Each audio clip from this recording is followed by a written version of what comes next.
سلام خدمت دوستان، اومدیم با ویدیو جدید با موضوع تقسیم چند جمله بر چند جمله. خب اول باید ببینیم که چجور حل میشه. اینجا اسمش مقسومه، اینجا هم مقسوم علیه. خب ما وقتی بهمون دادن، مثلا الان بهمون امتحان داده x2 منهای y2 تقسیم بر x اضافه y، ما چیکار میکنیم؟ حرف اول مقسوممون رو تقسیم بر حرف اول مقسوم علیه میکنیم. یعنی الان حرف اول مقسوممون x2 تقسیم بر حرف اول مقسوم علیهمون، یعنی x2 تقسیم بر x. خب حالا جوابشو ما میایم میذاریم تو کجا؟ خارج قسمت.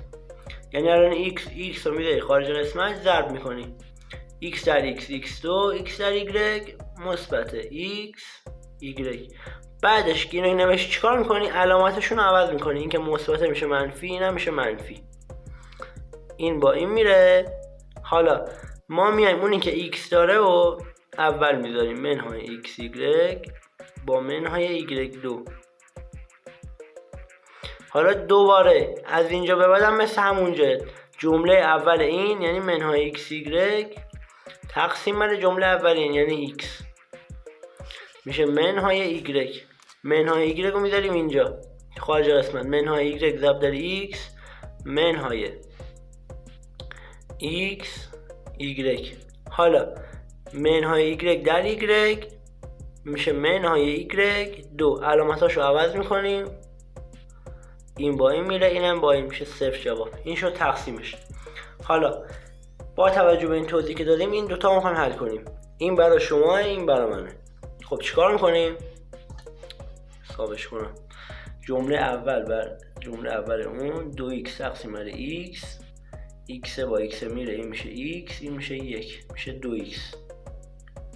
2x رو میذارم اینجا، 2x در x 2x 2x در منهای 5 منهای 10x.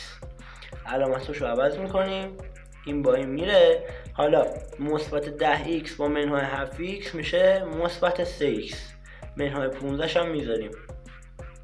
حالا 3x تقسیم بر x، xش میره 3 میمونه به اضافه 3 ضرب در x 3x 3 ضرب در منهای 5 منهای 15. علامت رو عوض، این با این میره، اینم با این. جواب صفر. به همین راحتی، بسیار راحت. اینم شما حل کنید. خب برای اینکه ریاضی کلا تکرار و تمرینه. اگه خوشتون اومد حتما ویدیو لایک کنید، کامنت بذارید، سابسکرایب کنید. فعالیت تازه شروع کردم، حمایت کنید. خدا وکیلی. و ممنونم که تا اینجا ویدیو نگاه کردید. خدا نگهداری. قلبم نشون بدیم. خوشگلا سابسکرایب کنید. خدا نگهدار.